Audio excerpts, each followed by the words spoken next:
Hello friends, कैसे हैं आप लोग। आई होप आप लोग अच्छे होंगे। आज पुनः हम लोग सीखने और सिखाने की प्रक्रिया में तब्दील होने जा रहे हैं। इस सीखने और सिखाने की प्रक्रिया में आज हम लोग संस्कृत प्रत्यय का अध्ययन करेंगे दोस्तों। ठीक है, संस्कृत प्रत्यय में जो स्त्री प्रत्यय चल रहा था उसी को आगे बढ़ाएंगे। ठीक है दोस्तों, तो चलिए स्त्री प्रत्यय में आज हम लोग इंगी प्रत्यय का अध्ययन करेंगे। तो देर न करते हुए आज की पढ़ाई शुरू करते हैं। तो देखिए दोस्तों, इंगिप प्रत्यय, ये हम आपको बोले थे, इसको डीप प्रत्यय भी बोल सकते हैं दोस्तों, लेकिन इसका सही उच्चारण इंगिप प्रत्यय होता है दोस्तों। ठीक है, तो चलिए शुरू करते हैं। डीप भी बोलिएगा तो कोई दिक्कत ना है, लेकिन इंगिप हम बोलेंगे दोस्तों। ठीक है, तो चलिए शुरू करते हैं। सबसे पहली बात कहेंगे कि इंगिप प्रत्यय क्या है। तो पहला बात तो आपको बोलना है कि इंगिप प्रत्यय एक स्त्री प्रत्यय है। कौन सा प्रत्यय है? स्त्री प्रत्यय है। ठीक है, तो चलिए देखिए क्या लिखा गया है। तकारांत नकारांत। ठीक है दोस्तों, तकारांत नकारांत शकारांत या रिकारांत। ठीक है ना। तकारांत नकारांत सकारांत या रिकारांत और रकारांत शब्दों को स्त्रीलिंग बनाने के लिए जो है दोस्तों वो डीप प्रत्यय का प्रयोग करते हैं। इंगिप प्रत्यय का क्या करते हैं दोस्तों? प्रयोग किया जाता है। अब आप समझिए, तकारांत का मतलब क्या हुआ दोस्तों? तकारांत का मतलब हुआ कि अवसन शब्द जेकर लास्ट जो है वो किससे होवे? ता से होवे। जिसके लास्ट में क्या रहे दोस्तों? ता। तकारांत का मतलब हुआ वैसा शब्द जिसका अंत ता से होता हो। जिसका अंत किससे होता हो? ता से। तो तकारांत शब्द हो गया। नकारांत शब्द का मतलब क्या हुआ दोस्तों? जिसका अंत ना से होता हो। जिसका अंत किससे होता हो? ना से। और शकारांत का मतलब हुआ जिसका अंत सा से होता हो। ठीक है ना। ऋकारांत का मतलब हुआ जिसका अंत री से होगा। और रकारांत का मतलब हुआ जिसका शब्द कोची से होगा दोस्तों? जिसका अंत रा से होगा। समझ रहे ना। तो अगर आपके पास तकारांत शब्द है, नकारांत शब्द है, शकारांत, ऋकारांत या रकारांत शब्द है और कह रहा है कि इसको आप स्त्रीलिंग बनाइए, तो पहला काम आपको क्या करना होगा? तो कहिएगा पहला काम इसका है दोस्तों, वो आप क्या कीजिएगा? तो इसमें आप इंगिप प्रत्यय लगा दीजिएगा। कौन सा प्रत्यय लगा दीजिएगा? इंगिप प्रत्यय। समझ रहे हैं ना। तो तकारांत का मतलब हुआ कि जेकर लास्ट में ता रहे। नकारांत का मतलब हुआ जेकर लास्ट में ना रहे।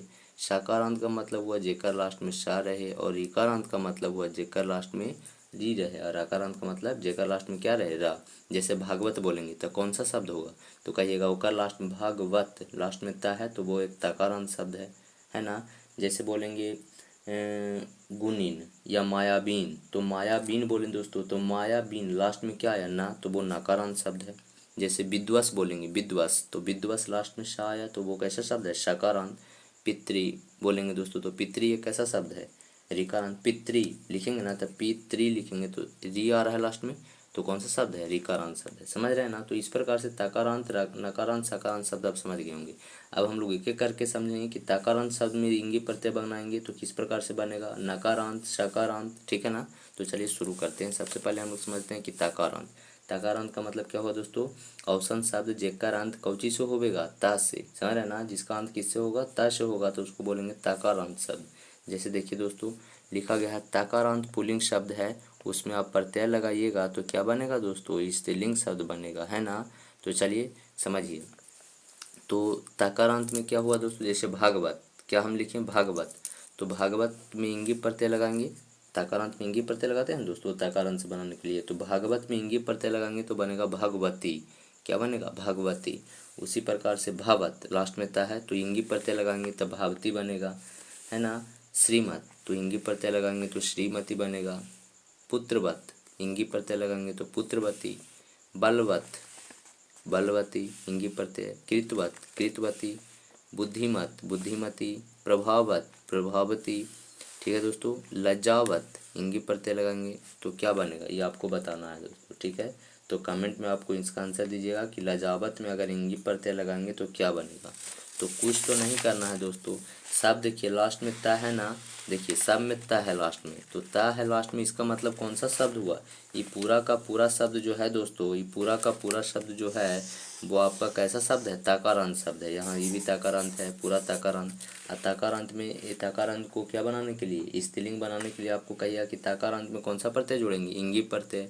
तो भागवत में इंगी जोड़ रहे हैं तो भागवती, मतलब ई की मात्रा लास्ट में जुड़ जा रही है। तो लज्जावत में भी इंगी प्रत्यय जोड़ेंगे तो आप समझ ही सकते हैं क्या बनेगा। कमेंट में इसका आंसर आप लोग दीजिएगा दोस्तों कि लज्जावत में अगर हम इंगी प्रत्यय जोड़ेंगे तो कौन सा शब्द बनेगा। ये तो तकार अंत वाले हो गया दोस्तों, मतलब ता से समाप्त हो रहे हैं जो। आप समझिए दोस्तों नकार अंत वाले, देखिए ध्यान से क्या होगा जो।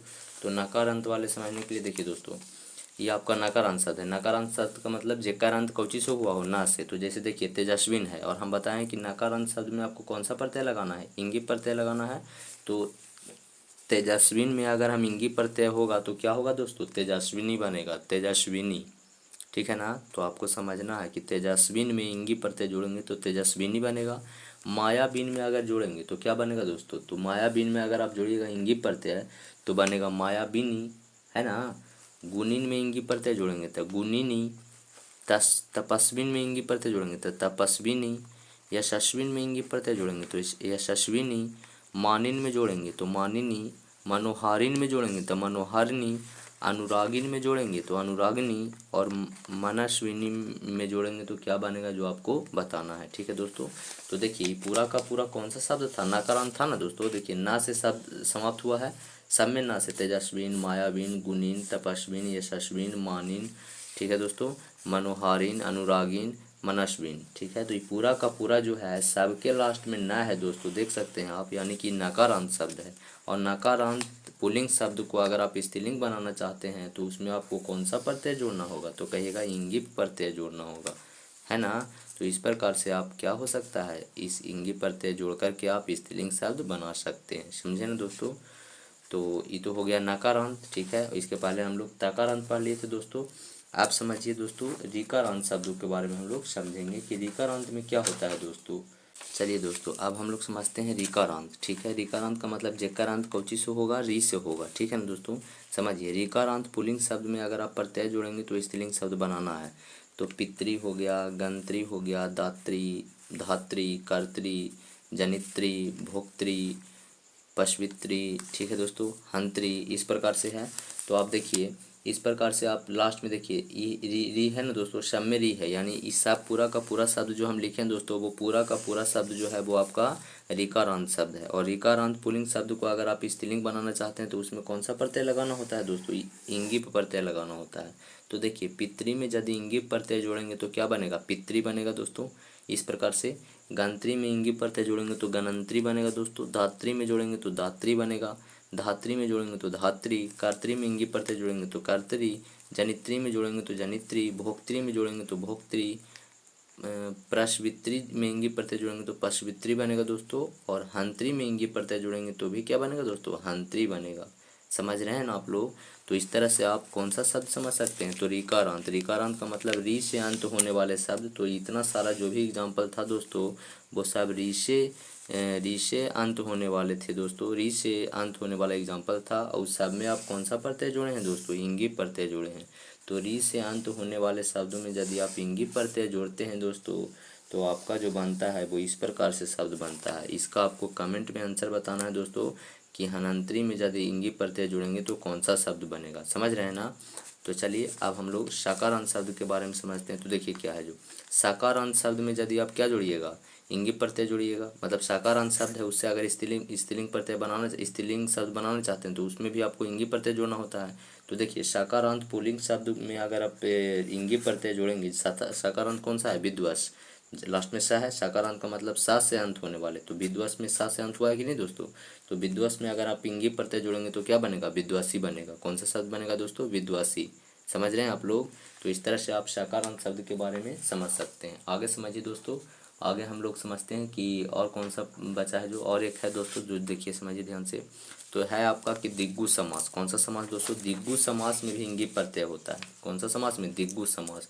दिग्गु समास का मतलब होता है जिसका जो शुरुआत हुआ है, मतलब ऐसा समास जिसके प्रथम पद जो होते हैं वो क्या होते हैं दोस्तों, तो वो संख्यावाचक होते हैं। जैसे पंच, त्रि माने 3, पंच माने 5। तो इसका प्रथम शब्द, त्रिलोक का प्रथम शब्द क्या है दोस्तों, संख्यावाचक है या नहीं है। तो वैसा समाज जिसके प्रथम पद जो होते हैं वो क्या होते हैं, संख्यावाचक। तो उसको हम लोग क्या बोलते हैं दोस्तों, दिग्गु समास। तो दिग्गु समास में भी आपको इंगी प्रत्यय, जैसे त्रिलोक है, पंचवट है। तो त्रिलोक में यदि इंगी प्रत्यय जोड़ेंगे तो त्रिलोकी बनेगा। अब पंचवट में यदि इंगी प्रत्यय जोड़ेंगे तो कौन सा शब्द बनेगा दोस्तों, पंचवटी बनेगा। समझ रहे हैं ना। तो इस तरह से आप समझ सकते हैं कि दिग्गु समास में भी कौन सा प्रत्यय होता है दोस्तों, तो दिग्गु समास में भी इंगी प्रत्यय होता है दोस्तों। और समझिए दोस्तों, और एक है कि जो अवस्थावाचक शब्द रहेगा दोस्तों, अवस्थावाचक शब्दों में भी इंगी प्रत्यय होता है। जैसे अवस्थावाचक पुल्लिंग शब्द आपको किशोर, तरुण, कुमार है ना दोस्तों। किशोर, तरुण, कुमार ये सब अवस्था है। किशोरावस्था, तरुणावस्था, समझ रहे हैं ना। तो ये सब आप समझ सकते हैं। तो किशोर, तरुण और कुमार ये सब अवस्थावाचक शब्द में भी आपको इंगी प्रत्यय रहता है।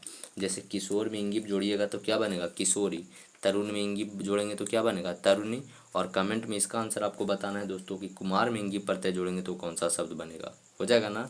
तो आप लोग समझ सकते हैं। एग्जाम में क्वेश्चन ऐसे पूछ सकता है कि किशोरी में कौन सा प्रत्यय है, तो आपको समझना है कि किशोरी यानी अवस्थावाचक शब्द से बनल है और यही चलते क्रम कौन सा प्रत्यय होगा, इंगी प्रत्यय। तरुण या ऐसे पूछ सकता है कि तरुण में इंगी प्रत्यय लगाने से कौन सा शब्द बनेगा, तो कौन सा शब्द बनेगा दोस्तों, तरुणी बनेगा।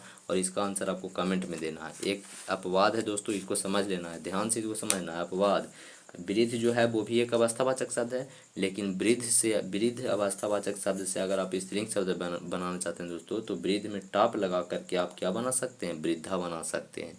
समझे ना दोस्तों। यानी वृद्ध शब्द में टाप प्रत्यय लगाइएगा तो आपका जो शब्द बनेगा वो कौन सा शब्द बनेगा, वृद्धा बनेगा। समझ में आया ना।